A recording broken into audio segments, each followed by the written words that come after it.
자, 이 새해에도 하나님이 여러분들과 함께 하시고 여러분들의 삶에 복을 주시고 험한 세상에서 안전하게 지켜주시고 그리고 여러분들의 입술의 기도와 간구에 하나님이 귀 기울이시고 좋은 것으로 응답해 주시기를 여러분 축복합니다. 제가 수년 전에 국민일보에서 보았던 기사입니다. 서울 어느 교회에 허씨성을 가진 집사님이 있었는데 몇 년 전에 간암 판정을 받고 이제 수술을 했습니다. 수술이 잘 되었는데 그 후에 이게 나빠져 가지고 간경화가 이제 됐어요.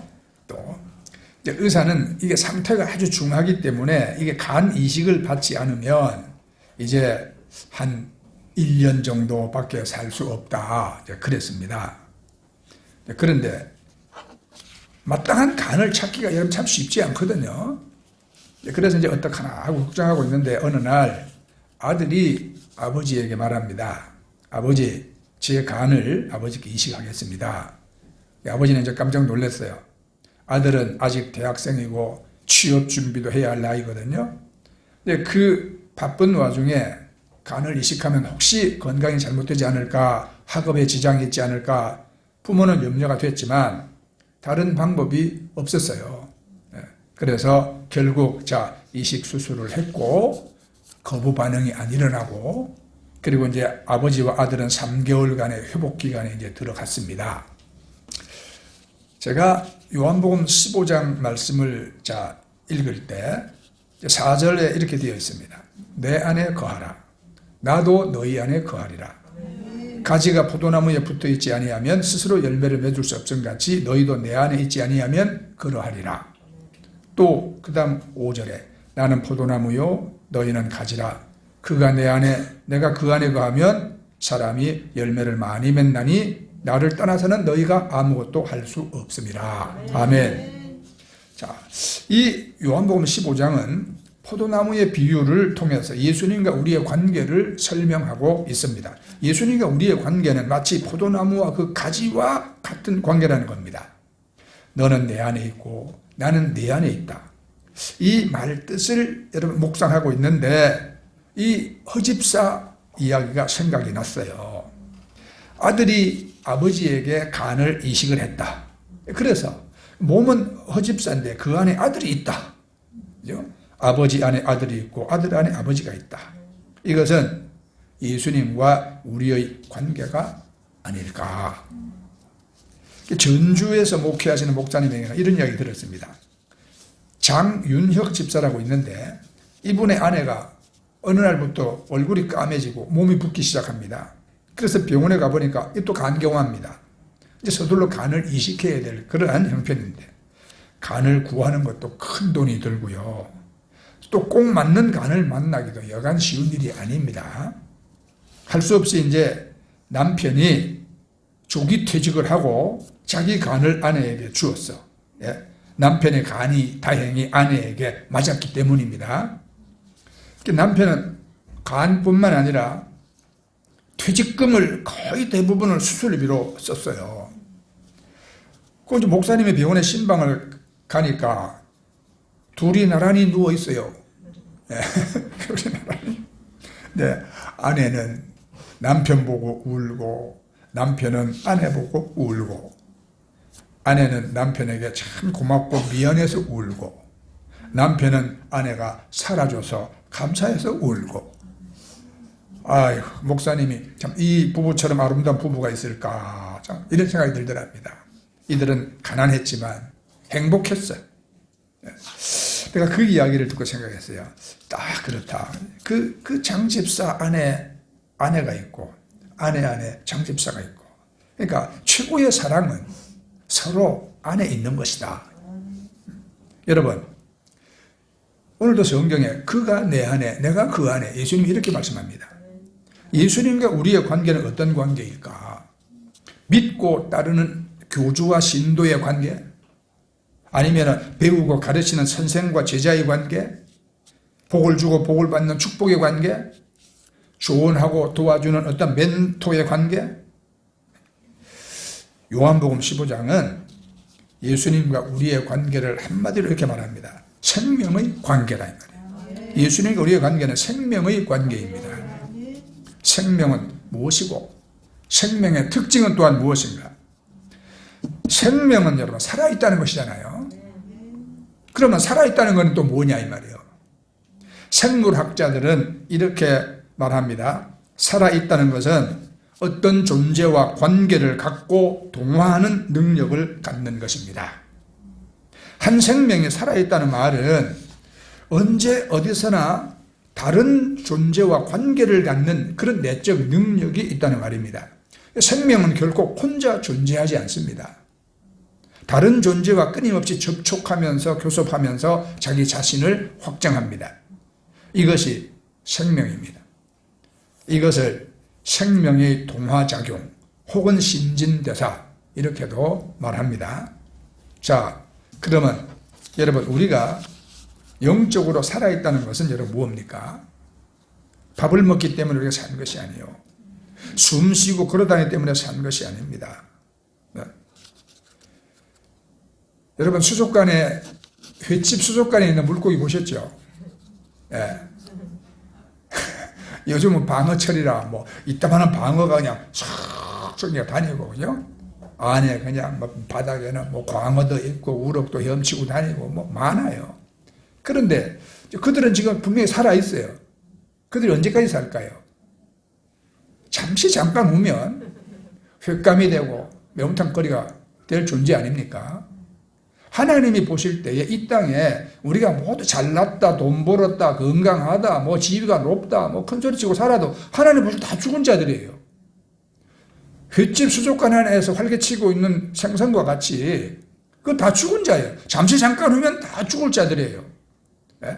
매운탕거리가 되는 건데 지옥에 가서 뜨거운 불에 삼킬 자들이에요. 그래서 우리는 여러분 죽는 자가 아니라 산 자가 되어야 되거든요. 하나님의 영원한 생명을 우리에게 여러분 주시는 것입니다. 우리는 그것을 받아야 하는 것입니다. 여기 영적으로 살아있다는 말은 다시 말합니다. 내가 좋은 밥 먹기 때문에 산 것이 아니고 숨 쉬고 걸어다니기 때문에 산 것이 아닙니다. 우리가 살아있다는 말은 내가 어떤 존재와 관계를 맺고 있다는 말이거든요. 어떤 존재와 관계를 맺고 있을까? 생명의 본체와 관계를 맺고 있는 거예요. 생명의 본체가 여러분 누구냐? 예수님입니다. 요한복음 14장 6절 나는 길이요 진리요 생명이라. 우리는 예수님과 관계를 맺고 있습니다. 그분과의 관계를 맺고 그분과 주고받으면서 움직이고 살고 있습니다. 여러분도 그런 의미에서 여러분 사시기를 바랍니다. 내가 지금 여러분들에게 뭐 숨을 쉬고 있냐 그걸 묻는 게 아니에요. 예수님과 상호 관계를 맺고 그분으로부터 공급받고 그분과 끊임없이 우리가 교제하면서 그 예수님 때문에 우리가 여러분 자라고 성장하고 후일에 천국의 영생을 누리고 있느냐 이걸 제가 묻는 거거든요. 그러면 여러분 우리는 어떻게 해야 예수님과 관계를 맺으며 살 수 있습니까? 세 가지입니다. 첫째는 의지하는 거예요. 둘째는 교제하는 거예요. 셋째는 연합하는 거예요. 자, 그럼 여러분 첫째 의지에 대해서 여러분 살펴봅시다. 우리와 예수님과의 관계의 첫 번째는 의지인데 의지란 한쪽에서 다른 쪽으로 전적으로 몸을 맡기는 겁니다. 잠언서 3장 5절 말씀에 너는 마음을 다하여 여호와를 신뢰하고 내 명철을 의지하지 말라. 여기서 의지한다는 말은요 몸을 벽에 기대는 것이거든요. 이 잠언서 말씀은 네 명철을 의지하지 말라, 너를 의지하지 말라 이 말이에요. 너를 의지하지 말라. 자, 의지한다는 말은 몸을 벽에 기대는 것이다. 벽에 기대면 편하잖아요. 그죠? 그런데 기댈 만한 것에 기대야 합니다. 여러분 관광지한테 가끔 봐보면은 기대지 마세요 써붙여놓은 데 있죠. 그죠? 네. 그런데 기대면 무너질 수도 있어요. 위험한 난간. 네. 그러니까 기댈 만한 데 기대야 하거든요. 자, 오늘 5절 말씀을 다시 보면 나는 포도나무요 너희는 가지라. 그가 내 안에 내가 그 안에 거하면 사람이 열매를 많이 맺나니 나를 떠나서는 너희가 아무것도 할 수 없음이라. 다 같이 나를 떠나서는 너희가 아무것도 할 수 없음이라. 네, 좀 긴데 여러분이 잘 하시네요. 예수님과 우리의 관계 첫 번째는요, 우리가 예수님 떠나면 우리는 아무것도 할 수 없다 이겁니다. 네. 우리가 처음에 신앙생활 할 때는 이러면 잘 안 믿어져요. 내 밥 먹고 내가 사는데 뭐, 그죠? 내 힘으로 내가 사는데.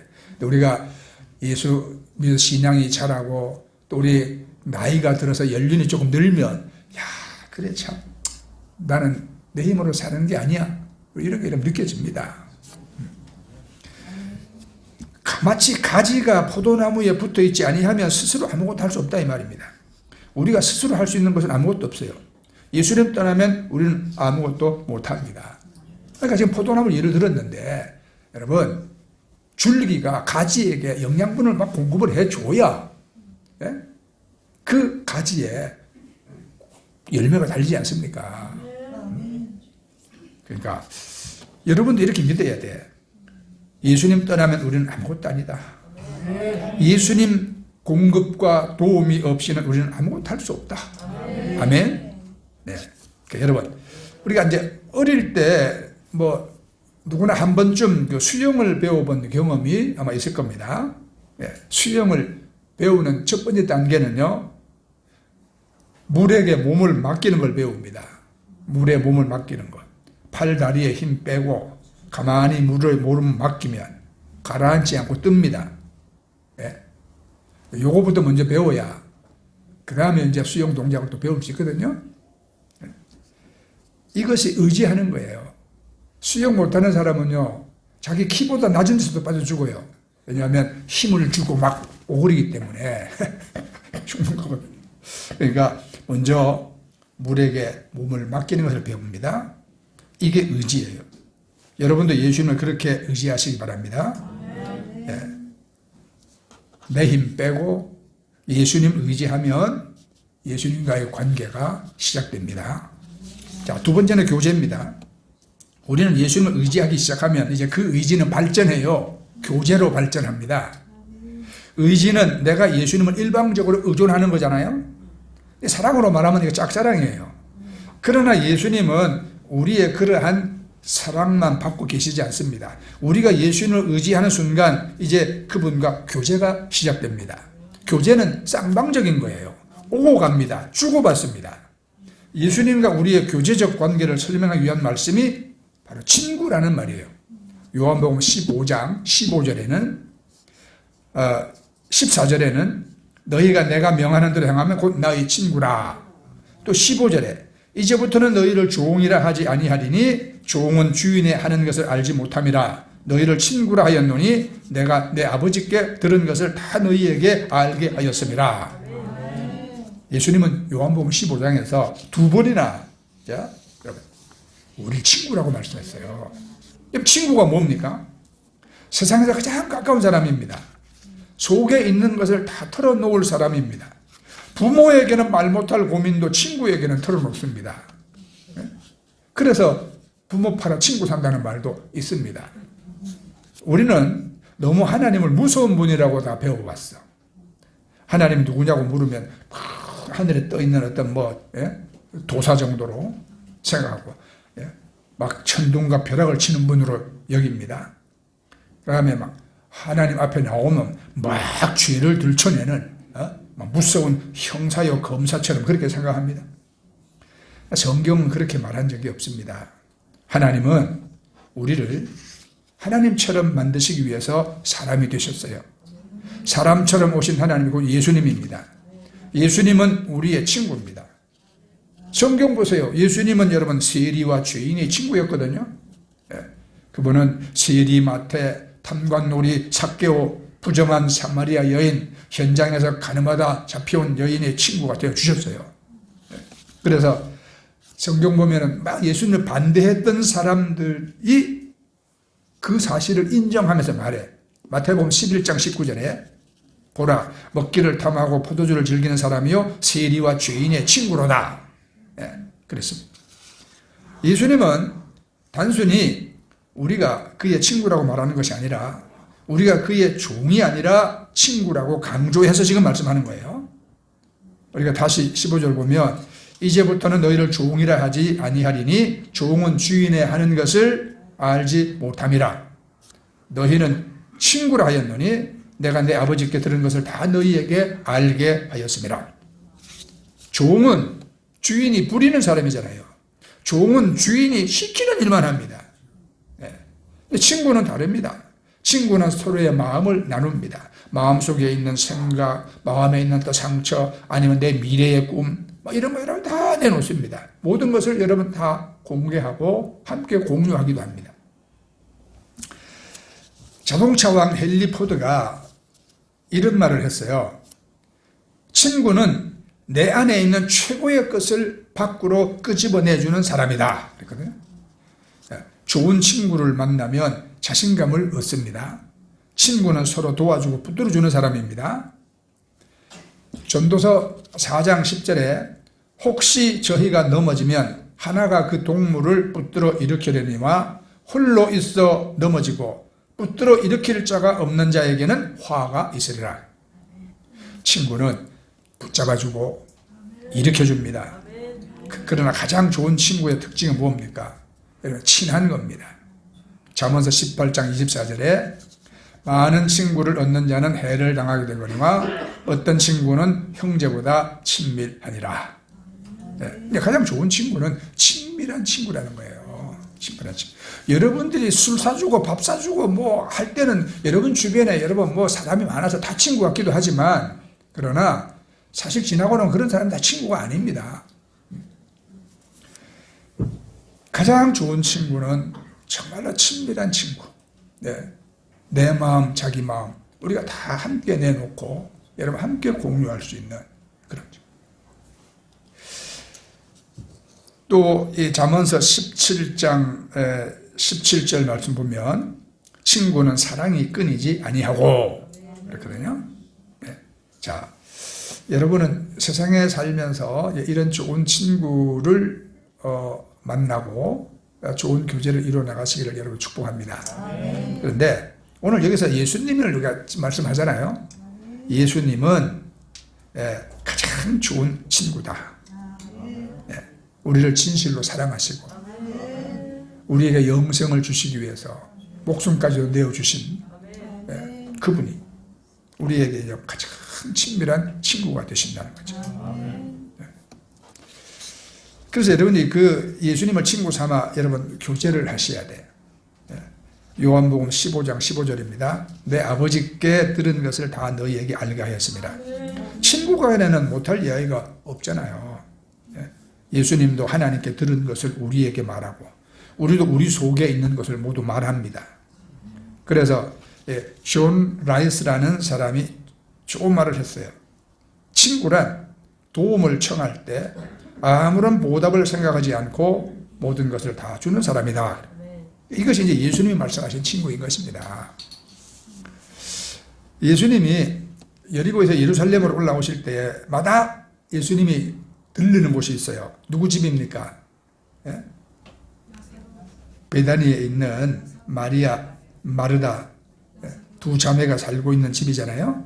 한 번은 예수님이 방문하니까 마르다는 뭐 바쁘게 막 일을 했어요.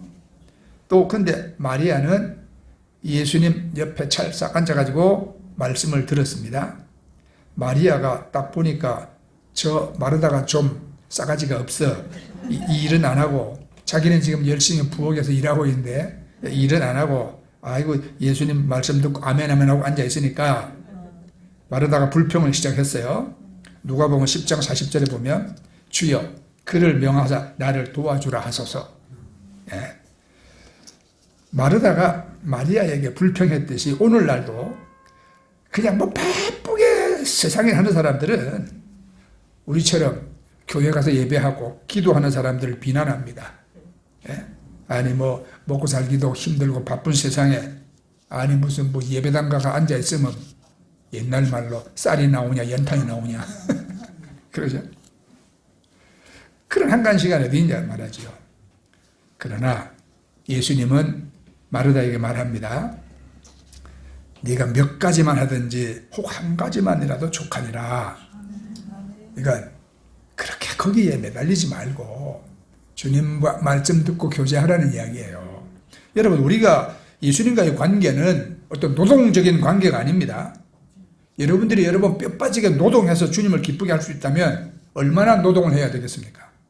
우리가 예수님과의 관계는 물질적인 관계가 아닙니다. 우리가 이런 물질을 들여서 주님을 기쁘게 한다면 얼마나 많은 것을 여러분 드려야 하겠습니까?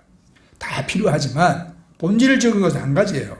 마리아처럼 주님과 교제하는 자리에 우리가 앉는 겁니다. 네. 2000년 교회사에서 예수님과 교제하는 많은 방법이 있었습니다.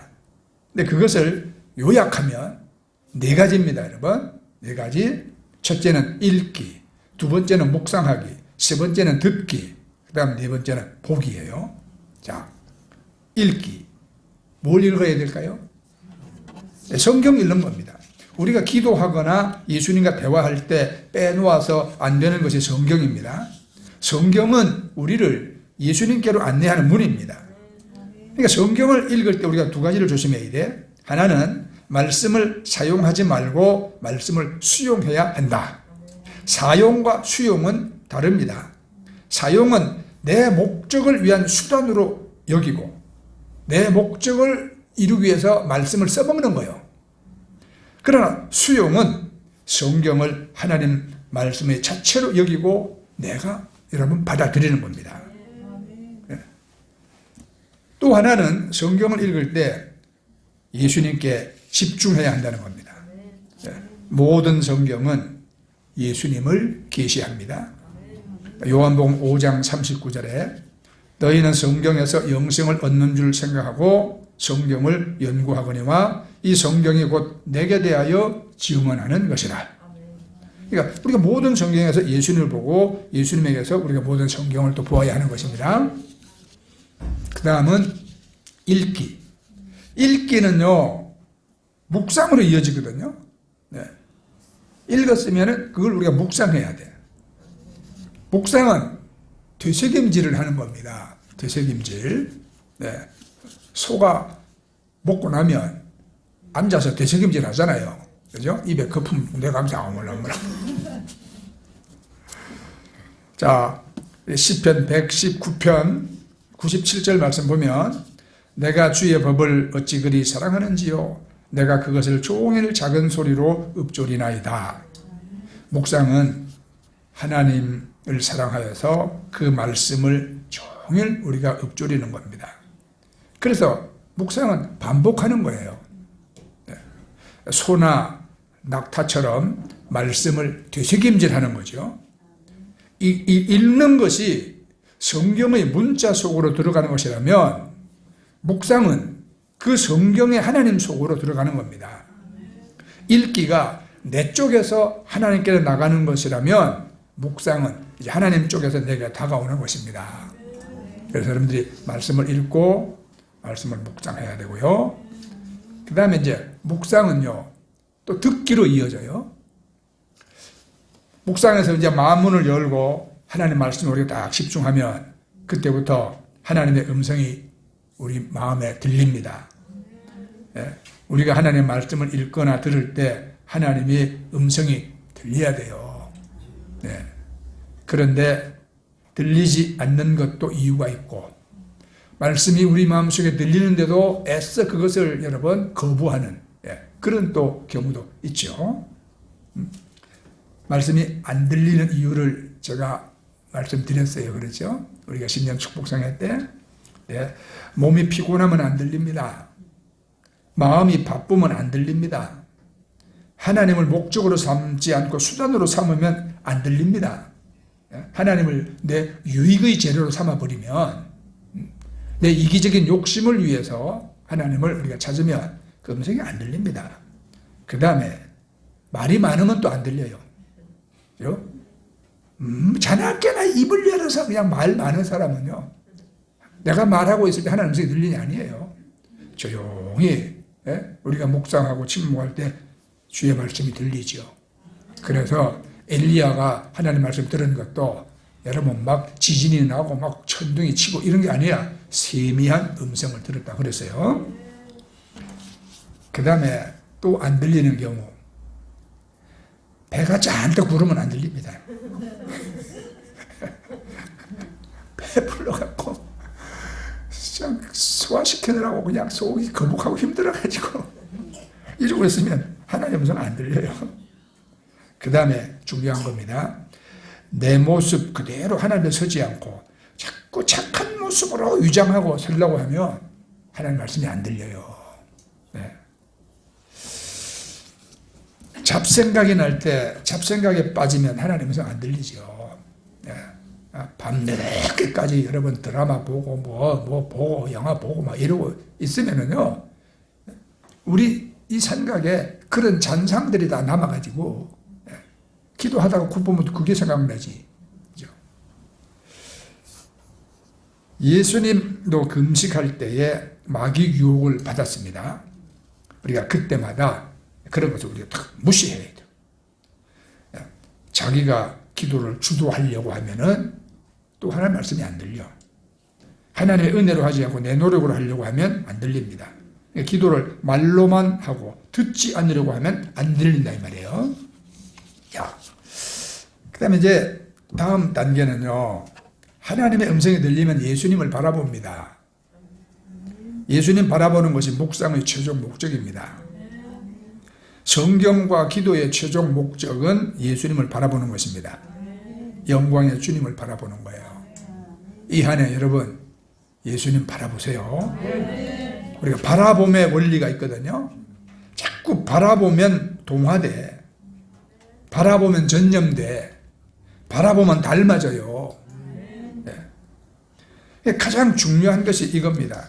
예수님을 계속 바라보면 예수님과 같은 눈으로 사물과 세상을 보게 됩니다. 우리가 참 병들어 고생하는 사람을 봅니다. 그때까지는 내 눈으로 봤어. 아이고, 야, 어떻게 저렇게 병이 걸렸을까? 나는 저런 병 안 걸리게 건강 조심해야지. 그런데 예수님 눈으로 이제 바라보거든. 그랬더니 여러분 참 불쌍합니다.